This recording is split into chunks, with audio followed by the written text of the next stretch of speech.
Greenland बिकाऊ नहीं है, मगर ये व्यापार और दूसरे देशों के साथ सहयोग के लिए बिल्कुल तैयार है, जिनमें अमेरिका भी शामिल है। साल 2019 में अमेरिकी राष्ट्रपति ट्रंप के बयान पर यह दो टूक जवाब था ग्रीनलैंड की सरकार का। 2019 में अमेरिकी राष्ट्रपति ट्रंप ने यह कहा था कि उन्हें अच्छा लगेगा अगर अमेरिका दुनिया के सबसे बड़े द्वीप ग्रीनलैंड को खरीद ले। अमेरिकी राष्ट्रपति ट्रंप के इसी बयान के बाद ग्रीनलैंड की सरकार ने उस वक्त ग्रीनलैंड बिकाऊ नहीं है का मैसेज देकर ट्रंप के मंसूबे को सिरे से खारिज कर दिया था। लेकिन अब नई बात यह है कि 2025 में एक बार फिर से, क्योंकि ट्रंप ने दोबारा वही 5 साल पुराना राग अलापा है, यानी कि ट्रंप को ग्रीनलैंड चाहिए। ट्रंप के ताजा बयानों की वजह से ग्रीनलैंड फिलहाल चर्चाओं में है। देखिए, अमेरिका के नवनिर्वाचित राष्ट्रपति ट्रंप का ग्रीनलैंड का सपना साकार वाकई हो सकता है। उनके वफादार रिपब्लिकन सांसदों ने ग्रीनलैंड अधिग्रहण की कोशिशों को, यानी कि उसके पोजेशन की कोशिशों को हरी झंडी तो दिखा दी है और इस प्रस्ताव का पहले मजाक बनाया जा रहा था, लेकिन सांसदों के ग्रीन सिग्नल के बाद ये एक कोशिश में बदल गया है। हालांकि इसके बारे में तमाम विश्लेषकों ने वार्न किया है कि ग्रीनलैंड के चक्कर में दुनिया में अराजकता फैल सकती है।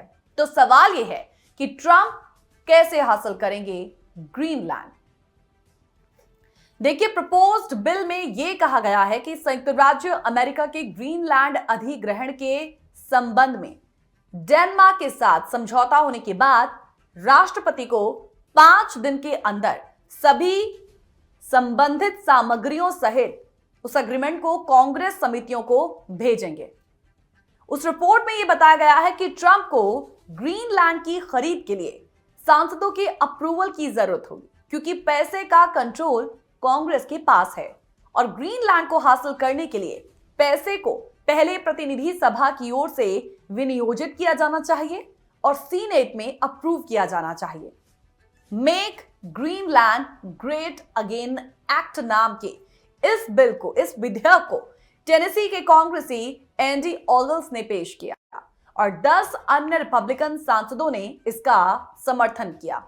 इस प्रस्ताव के खिलाफ बहुत कम सांसदों ने आवाज उठाई और इसे शुरू में एक बेतुका, एक अवास्तविक विचार माना गया था। सवाल यह है कि ग्रीनलैंड पोजेशन को लेकर तर्क क्या दिए गए हैं। ट्रंप के प्रतिनिधि तो कहते हैं कि ग्रीनलैंड का पोजेशन तुरंत कर लिया जाएगा और इससे किसी को कोई तकलीफ भी नहीं होगी।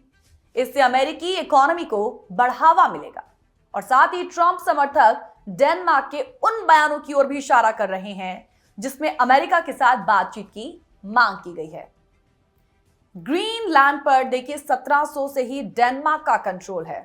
हालांकि साल 2009 में एक जनादेश के तहत ग्रीनलैंड ने डेनमार्क के कंट्रोल से आजाद होने का अधिकार हासिल कर लिया है। अमेरिका से यूरोप जाने के सबसे छोटे रूट पर ग्रीनलैंड स्थित है। अमेरिका काफी लंबे समय से ग्रीनलैंड को रणनीतिक रूप से महत्वपूर्ण मानता है। शीत युद्ध के दौरान भी अमेरिका ने ग्रीनलैंड के थ्यूली में एक रडार बेस भी स्थापित किया। ग्रीनलैंड में दुनिया की कई दुर्लभ खनिजों के बड़े भंडार भी मौजूद हैं, जो बैटरी और हाईटेक डिवाइस बनाने में इस्तेमाल होते हैं। ट्रंप का यह मानना है कि रूसी और चीनी जहाजों की निगरानी के लिए भी ग्रीनलैंड काफी इंपॉर्टेंट है।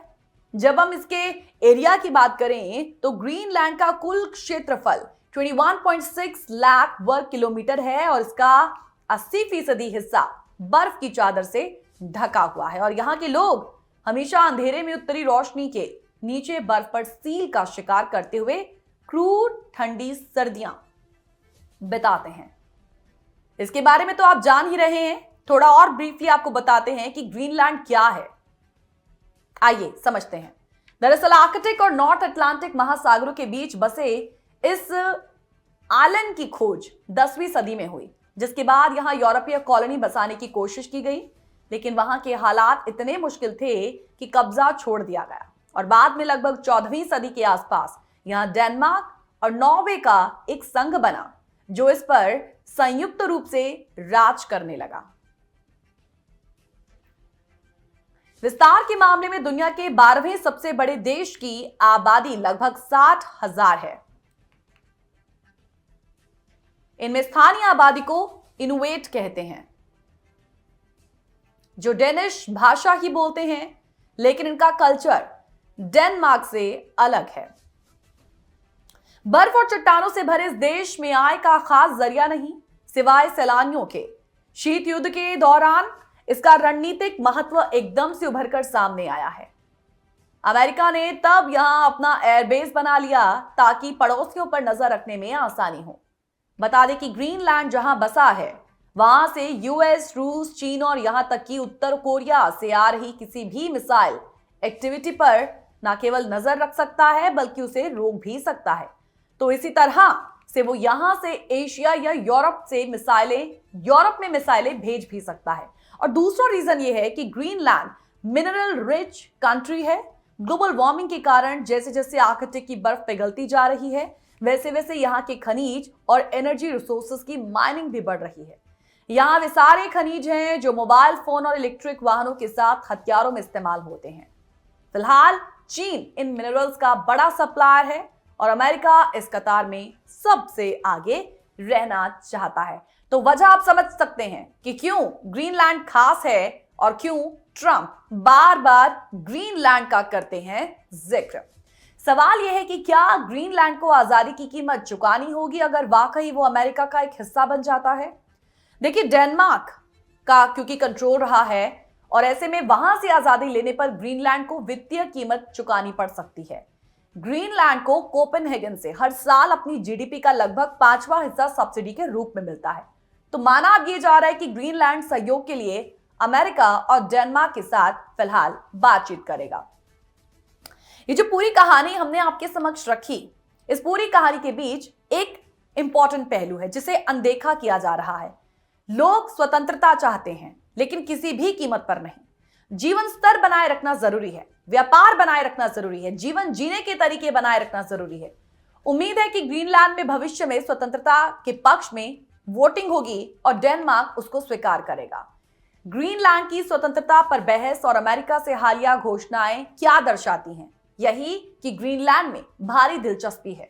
ऐसी घटनाएं ग्रीनलैंड और डेनमार्क के कई लोगों में विचारों और भावनाओं को जगाती हैं। फिलहाल आगे क्या होगा, ये सब कुछ भविष्य के गर्भ में कहीं ना कहीं छिपा हुआ है।